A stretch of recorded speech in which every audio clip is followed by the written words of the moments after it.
Hello everyone, কেমন আছো সবাই? আশা করি সবাই খুব ভালো আছো, আমিও খুব ভালো আছি। তো আজকে আর সকাল থেকে ভিডিওটা স্টার্ট করিনি, আজকে একটু দেরি করেই ভিডিওটা স্টার্ট করেছি।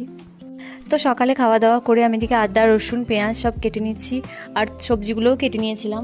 যেহেতু আমার জ্বর হয়েছিল কিছুদিন আগে, তো শরীরটা খুব দুর্বল আছে, তো ওই জন্য একটু লবণ আর চিনি জল করে আমি খাচ্ছি, একটু এনার্জি পাবো ওই জন্য। তো তারপরে জলটা খেয়ে আসার পর আমি স্নান করতে যাব, আর স্নান করার জন্য যা যা লাগে সেইগুলোই নিয়ে নিলাম।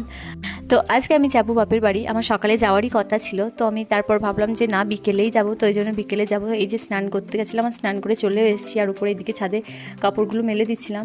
আর আজকে একটু বৃষ্টিটা কমেছে, তো তারপর নিচে থেকে এসে আমি এখানে সিঁদুরটা পরে নিচ্ছি, কারণ খালি মাথায় থাকতে নেই বলে অনেকজন, তো ওই জন্যই পরে নিলাম সিঁদুরটা। তো যাই হোক, আর এদিকে মা আমাকে ডাকছিল নিচে থেকে, তো কি বলছিল সেটা আমি জানি না। তো তারপরে এখানে একটা ফল দিয়ে গেল, বেদানা দিয়ে গেল। তো তারপরে আমি নিচে চলে গেছিলাম, এই যে ভাত খেতে বসে গেছি, ভাত ঢেঁড়স ভাজা, আর এদিকে মাটন হয়েছিল। আর এদিকে আমাদের মিনি সোনামণি চলে এসছে, ওর কি নাম দেবো জানি না, কিন্তু প্রত্যেক দিনই আসে, ভাত খাওয়ার টাইমেই আসে ও। আর তারপরেই এইদিকে বিকেল হয়ে গেছিলো, আর আমি এখানে রেডি হয়ে নিয়েছি, আর রেডি হয়ে বেরিয়ে পড়েছি, দাদা আসবে নিতে।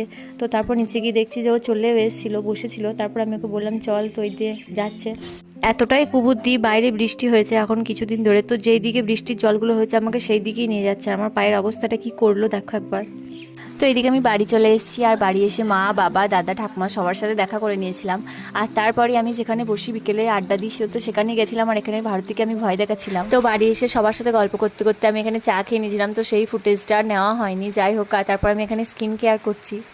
তো আজকের মতো এইটুকুই, সারাদিন কি করলাম না করলাম তোমাদের সাথে শেয়ার করলাম। তো thanks for watching, tata bye bye.